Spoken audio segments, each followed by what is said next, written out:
Radio Cirimoso iributsa ikibukiriza ko abatutsi bo mu Burundi bakoreweho nyabwoko kuva mu 1965 mu 72 88 91 hamwe rero no kuva mu 1993 iributsa ariko ko irimaze gutohozwa n'ishiramwe mpuzamakungoni ari ryo rya 1993 rikaba ryakozwe n'umugambwe watwara ico gihe Sahwanya Frodebu uyu akaba ari nawo wanahavuye ushinga CNDD-FDD uyu munsi irongoye igihugu itabibereye. Radio Cirimoso iributsa ko kandi iyi migambwe yose ikomoka kuri ubu ari wo umugambwe w'abakozi b'u Burundi wa wundi nyene wakoze ubwicanyi bw'ihonyabwoko mu mwaka w'1972. Muri iyi ntumbero nyene ni ngombwa kwibutsa na ntaryo agahabwa kabera mu Burundi. Ahandi kw'isi yose imigwi yakoze ishano nk'iryo iraharirwa ivomo igasamburwa burundu abayirongoye nabo bagakubitwa intahe mu gahanga.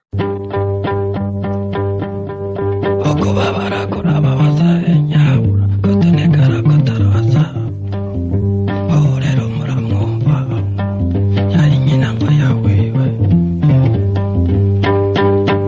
hati mbega mwana nje we hati nyamara mwana nje nombaririke kubabaje wama wiculigira hatokojyande gobozo kokanyage. Turazi yuko muri benshi mukunda mukongera mugakurikirana ibiganiro bitunganywa n'ishiramwe rya RENAPE-BURUNDI Réveil national pour la promotion d'équité canke ikanguro ry'igihugu riharanira kungana kw'abarundi bose imbere y'amategeko. Muradukurikirana muri mu gihugu hagati hakurya imbibe zacu amajwi yacu abashikira avuye muri Afrika y'ubuseruko biciye ku mbuga zacu za YouTube, Facebook na Twitter. Uyu munsi genekerezo rya 8 ukwezi kwa 4 mwaka wa 2023 tukaba twashimye kugaruka ku majambo y'amateshwa yashikirijwe n'uwitwa Emmanuel Nkurunziza asanzwe arongoye icitwa Aste Genocide ishami rya Canada aho yemanga avuga ko 1972 mbere n'inyuma yaho yuko ibikorwa byabayeho nyabwoko byakorewe mu bwoko bw'abatutsi. Ivyo akaba bivuga yirengagije amatohoza yakozwe n'umugwi w'igihugu ujejwe kuri no kunywanisha abarundi sévère muri rapport yawo washikirije igenekerezo rya 20 ukwezi kwa 12 umwaka wa 2021 aho hari mugobe imbere y'inama nshingamateka na nkenguzamateka bikoranye. Aho nyene turaza kugaruka ku matemoignage canke ibishinga ntahe vya bamwe mu batutsi bemeza batajya umunwa yuko 1972 mbere n'inyuma yaho yuko ibikorwa vyakozwe ibikorwa vy'ihonyabwoko vyibasiye abo mu bwoko bw'abahutu. Muraza kubikurikirana. Kumwe n'ivyo turaza gutangura n'ijambo ryashikirijwe na Bwejeri Yohani, uwo akaba ari umututsi yakina ku muvyimba abo mu bwoko bw'abahutu, akavuga amazina y'abagandaguwe mu nyamaswa mu mugambwe wo guhonya abahutu, aho wenyene abyishikiririza agira ati aragenda kwase bukwe aravyoka mu gitondo umugore atamubariye kuvugutirwa kwa abahutu bahehutu esclave chrétien hutu nazi imbonerakure ico umuhutu Martin Yavuze mu mateka bongera ko ngo umumeja yapfuye atinya kandi yasize ategetse abahutu bafise ubwenge kandi bagomba kubaho ko bazoguma na ntaryo batinya.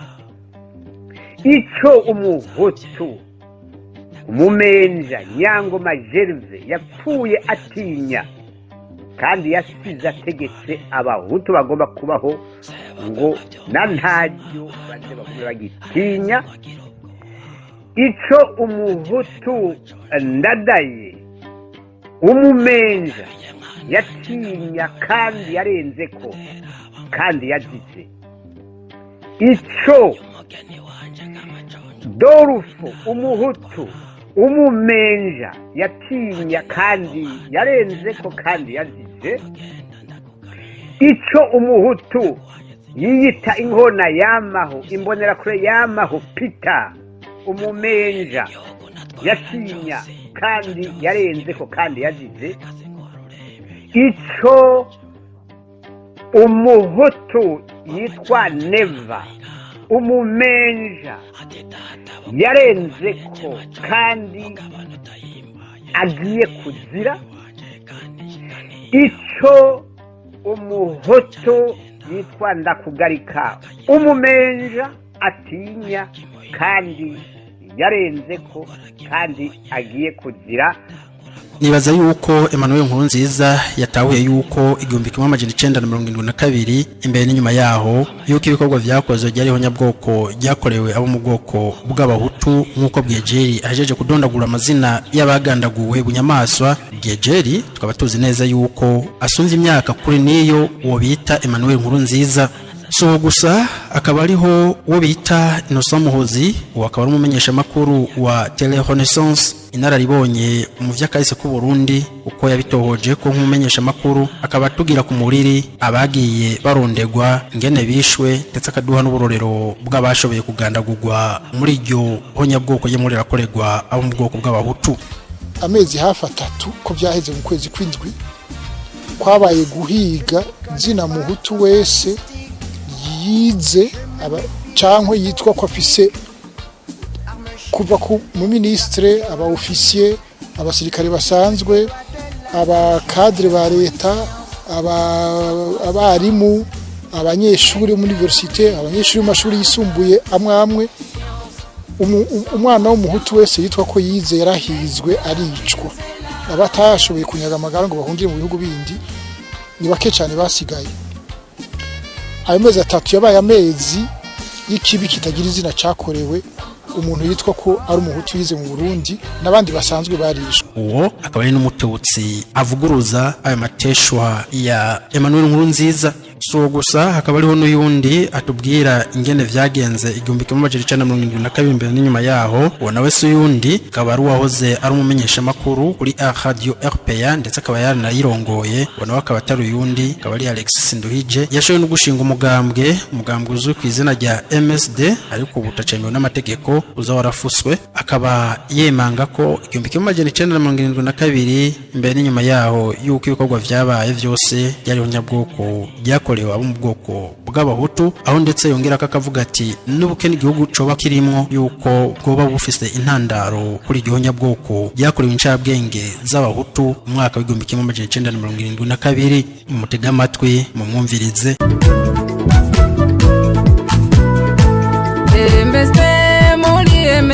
Ubutungane buzokwigenga ubutungane buzokwigenga. Uyu munsi muri MSD ni umunsi w'agahinda, ni umunsi w'indundu, ni umunsi kandi tuvuga yuko ari intango y'amabi y'ubwicanyi bwose bwagiye burakurikirana mu Burundi 1988 1993. Rero uyu munsi ni umunsi wo kwibaza mbega barya Barundi bishe ubutunzi bari kuvyarira Burundi bari kungana gute, agahombo twabuze ko benshi bari ncabwenge, benshi bari abantu bifise, benshi bari abantu b'abakozi. Ubukene dufise uno munsi boba bufitiye n'intango hariya. Okay, benshi iyo bariko barabisigura bagira bati abansi b'igihugu bo mu bwoko bw'abahutu barateye majepfo y'igihugu bica abatutsi, hanyuma ubutegetsi w'ico gihe burivuna. Ndushobora kwivuna abanyagihugu bawe batekanye ubahora ubwoko bafise basangiye n'abicanyi baje kwica abandi banyagihugu bawe, ahubwo batabarira rimwe bose hamwe. Ndushobora kucuja kwica ibibondo biri kw'ishuri bikagenda amazina yongo. urumva rero nta mpari zikwiye. Ivyo tubona, ivyo twebwe aho duhagaze muri MSD nuko ubutegetsi bwari buriho mu 72 bwishe abantu bo mu bwoko bw'abahutu baciye ubwenge, bari bize amashuri n'abandi bari bifise, kandi bikaboneka ko vyari mu ndeguro kuko barabarondera ku mpapuro, barabarondera baba bazi, no kuvuga yuko vyari biteguwe. Ikindi cya gatatu nuko vyaboneka yuko bashaka bose kubamara, kubica bose bakabamara, ivyo bita extermination. Ku bwacu muri MSD biraboneka neza yuko ibimenyetso vyo vyihonyabwoko bihari, ariko rero si twebwe biraba kugira ngo tuvuge ko buriya bwicanyi ari ubwicanyi bwihonyabwoko. Ivyo hari izindi nzego zibiraba, zijeje kubitunganya, zijeje kubivuga, n'inzego mpuzamakungu. Ivyo rero nukurindira nibo bo bazobivuga. Twebwe aho duhagaze nuko gusa buriya bwicanyi ari ice. So gusa bari mu kajaga bariko barahanahana ivyimviro vyabaye 1972. Umunyamategeko w'umututsi yashikirije amajambo agira ati: murakoze kumpa ijambo. Jewe nitwa Vicente Ngendambizi, ndumwavoka. Hariho abatari bake ngaha baranzi, harimo ababanyi, harimo n'abagenzi. Jewe ndumututsi kandi wo mu ntara ya Bururi. Igihe ca 72 nari mfise imyaka mikeya, nari mfise imyaka 10, niga mu mwaka wa 4. Rero le moderateur antunge bona hakurikije consigne yari yaduhaye ko hoza kuvuga abari bafise imyaka 20 gusa. Mu ntunge na jewe ndafise dukeya tujanye n'umwana nyene ushobora kuvuga. Icambere na mbere nuko ihonyabwoko ry'abahutu mu 72 ryabaye koko. Umuntu yori harira nwarikoze canke umunywanyi wiwe, nta kindi gishoboka. Jewe ndemera yuko ryabaye kuko riragaragara. Witana abahutu bose uzi ubona hafi ukabica ukabanyaga ivyabo, nta rindi zina ryoshoboka, niho nyabwoko. Ico ni cambere. Noneho ni analyse sinatemwanyaje, eka ntambuke nje kuri temwanyaje. Nababwiye yuko niga mu wa 4 kwishure ry'ahantu hitwa ku Bisoro, aho ni mu ntara ya Mwaro, ariko ni hariri hakujya iwacu. Turafatanye tuba ku mutumba wo muri Bururi, ahantu hitwa mu Vyuya muri commune Mugamba.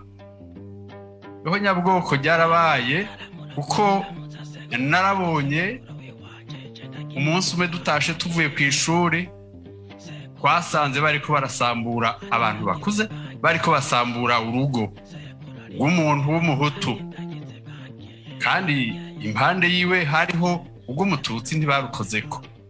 Umuhutu ahantu hitwa kwa Ntirujeruye, se wa Ntavumba, komanda Ntavumba hari wamuvuze, turabana. Twasanze bariko barasambura urwo rugo, bagasenya inkwi bakazitekera, bakikorera imiganda n'inzu bakabomora, bagakura kw'inkwi n'ivyo kurya vyari kuziko canke vyari mu nkono bakabifungura. Ivyo narabibonye byarakamara amazi, ico nakibonye. Hariho n'ubundi munyeshure yitwa Venance ruri hafi wahantu hitwa Ikamanda hakujya iwacu, uwo yiga mu wa 6 primaire. Twaratahana iminsi yose yari umuhungu akomeye cyane terrorist ubuhutu yiga mu wa gatandatu niwe yahora dutabara imbwa zakunda kuza kutujya tuvuye ku ishuri akazitegera akazihwikira n'ikoti maso akazikuta ingumu n'amakofi zikiruka uwo Venance rero uri hafi ngo bamukuye muhira sinabona aho bamukura muhira bamutana sinzi iyo bamujanye ntiyasubiye kuboneka kandi abanyeshuri benshi twarababaye kuko niwe yahora dutabara izo mbwa zasigaye ziraturya wamenye ngo zitegera abanyeshuri babivire ku ishuri iminsi yose canke ziturekurrirako nico ca kabiri yindi temoignage igira gatatu niyo umuntu yitwa Keregero umubanyi wacu hagati y'urugo rwiwe n'urugo rwacu haca urugo rumwe uwo muntu Keregero ngo bamuhamvye abona ahantu mu gitara c'ibiti harimo n'imyonga n'amabuye n'ibiki ngo bamuhamvye abona sinabona ariko navyumvise aho muri entourage y'iwacu n'ubukumbure commission vérité réconciliation genda guhigaho kumbure yo muto ikindi novuga nuko muri twebwe abatutsi eka n'ukuri nta waje ugwara ico gihe bisigura yuko ari genocide urumva ko harobogwa abahutu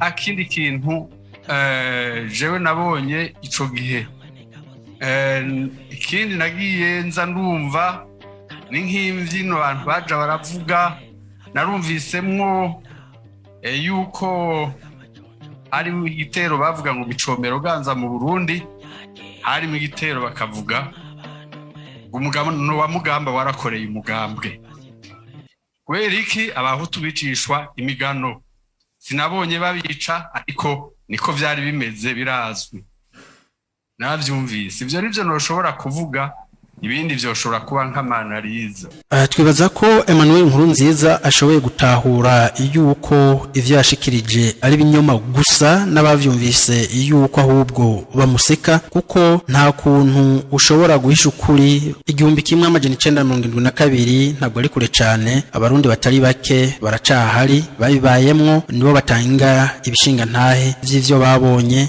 vy'ivyabashikiye tukibaza rero yuko uwo Emmanuel Nkurunziza we yemeza yuko 1972 yuko ibikorwa vyakozwe vyose vyabayeho nyabwoko ryakorewe abo mu bwoko bw'abatutsi twibaza yuko ari kasha taco yokora uko ukuri ni kumwe abo vyabaye ko baracahari imiryango yahekuwe bamwe baracahari ndetse n'abavuye mu binogo rusangi bari bamaze kwinjizwayo kugira bicwe n'abanyene baracahari tukibaza yuko Emmanuel Nkurunziza nubwo avuga yuko yize cyane ahanini yiya tukabona yuko ivyo yiga bisa ni bitacho bimumariye François Rabelais niwe yavuze ati science sa conscience n'est que ruine de l'âme hama akaba ari umuntu uzinyumu umugani uva mu ntuza mu migani y'abara bivuga uti le message tant qu'il cherche la sagesse mais dès qu'il croit l'avoir trouvée il perd la tête naye wundi navuga ati la sagesse ne peut pas entrer dans un esprit méchant Emmanuel Nkurunziza yotora karorero kurabo bene wabo b'abatutsi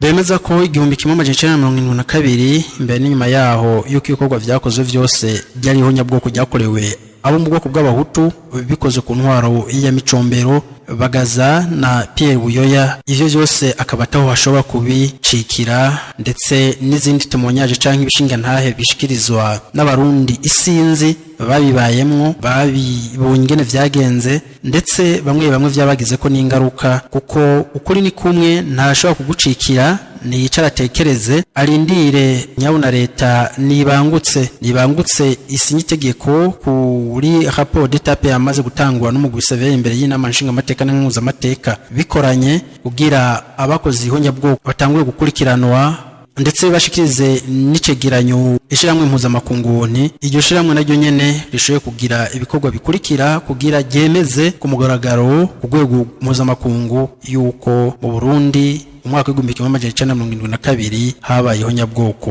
ku bwoko bw'abahutu nk'uko ryagirira vyemeza no mu bindi bihugu vyakozwe ko n'uwo mugera mubi w'amahonyabwoko tukaba duhamagarira abarundi bose kubandanya bitegurira isabukuru yo kuwa 29 ukwezi kwa 4 mwaka wa 2023 aho tuzosubira kunamira inshuro igira 51 abarundi bene wacu bo mu bwoko bw'abahutu bagandaguwe ataco bazira atarukuzira uko bavutse. Nayo Simoni Ntamwana ni wavuga ati nta muntu acivugisha ibitaja ndibizi n'ahatari jewe ndekuriwe kwita ubwo bwicanyi ko ari ihonyabwoko.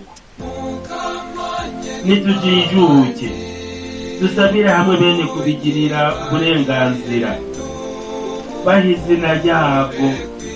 Ubwicanyi bw'agahomerabunwa ni ihonyabwoko koko ko abishe mu 72 bahita n'uwo wese atiyumvira nkabo bakarondera mu bo bita abansi babo bakabafata bakabakira urwo gupfa batababuranije kandi kenshi babakuye mu bwoko bo nyene bidomeye ku rutoke.